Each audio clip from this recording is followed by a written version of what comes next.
we look at the 200-week moving average as an important indicator, just to put in perspective the market activity, how big the drawdown is that we've seen versus past cycles.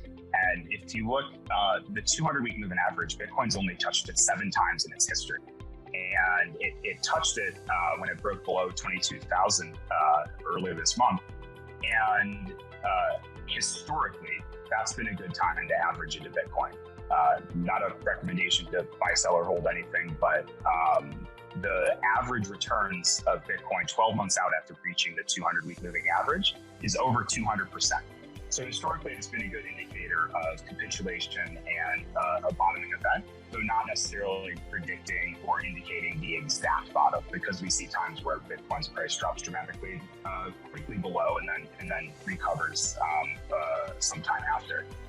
So it's kind of just a global signal that we're close to a bottom, though you need to look at the more specific on-chain indicators to see where that bottom might actually occur. So seeing Bitcoin now reclaim that 200-week moving average, just last week was the second week in a row that it's closed above it, is a sign that we may be getting more bullish, heading above those ultimate lows.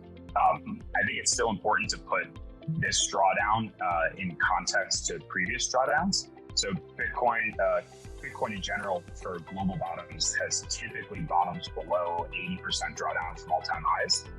COVID was one exception where the drawdown was very quick and there was the V-shaped recovery in pretty much all assets, where it didn't. This time as well, we didn't get down to those 80% levels.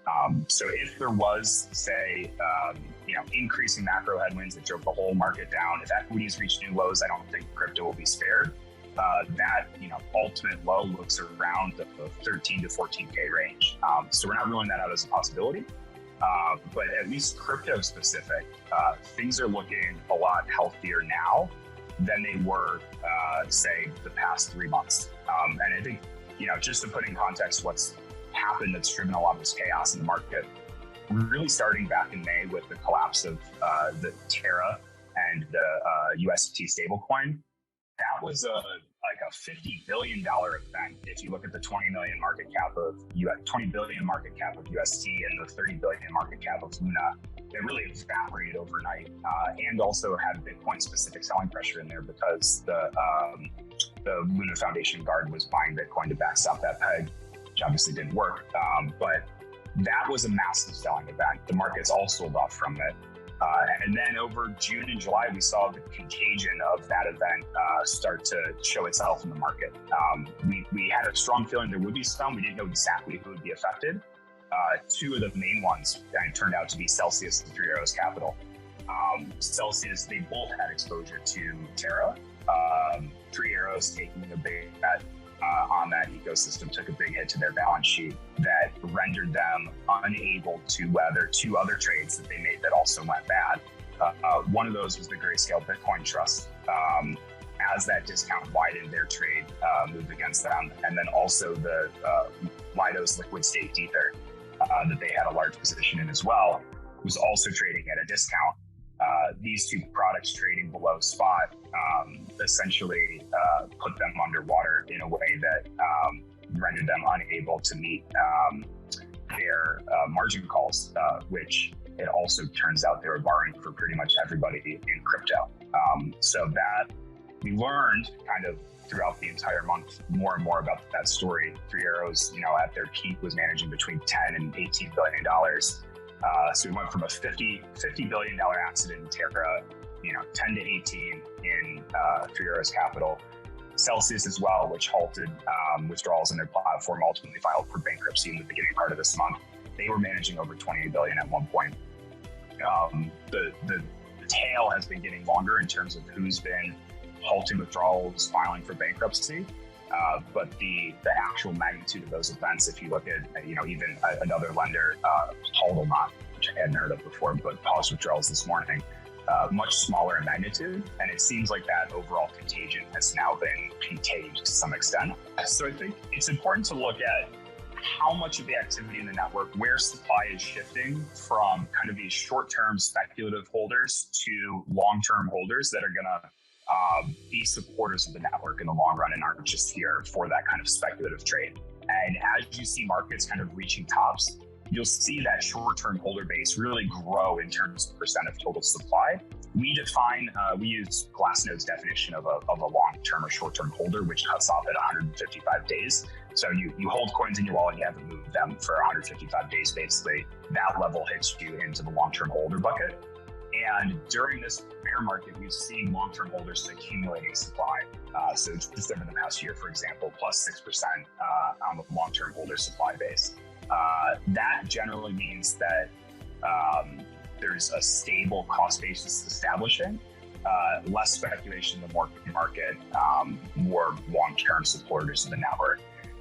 Interestingly, similar metric is also locked supply, which uses a different heuristic to get at the same kind of notion of this long-term holder versus the short-term speculative holder, which uses a probability that Glassnode has come up with to identify the probability that a token will move out of the wallet. So the realized price is the aggregate cost basis of the market if you looked at the price that every coin was last transferred at. And that gives you a sense of the overall kind of cost basis of investors. And when the market cap or the individual price per Bitcoin drops below that realized price or that cost basis, the market's net underwater. Coins are trading below where the market last priced them at when they moved. And we saw during this cycle, Bitcoin's price drop below that cost basis. Typically another indicator of that kind of bottoming effect. It's not the ultimate bottom. There's other cost bases that we look at to see where a more accurate signal of the kind of what might be the exact bottom. But overall, breaching that market cost basis, and then now just beginning of this month and end of July, getting back above it, typically a bullish sign. In terms of percent supply and profit, this is less looking in aggregate of pricing all the assets at where they last moved in the current market price, and instead looking at individual positions and how much of the supply of Bitcoin is in profit. And so coins that were last moved a long time ago, say in the previous bull cycle or bear cycle, there's still a good amount of profit in that system overall. And so that's what leaves us kind of neutral there. I think it's definitely dangerous to say that the network's more adopted, so we'll never reach lower lows. That obviously could happen, but I think overall there is truth to it. There is a more distributed holder base, and crypto now is seen is more legitimized as an independent asset class. I think that's one of the big things that's changed in this cycle versus previous cycles is nobody knowledgeable of the space is saying, oh, crypto's going to totally go away. Now they're saying crypto's here. How are we going to deal with it? And I think that's a big change that contributes to this quite a bit.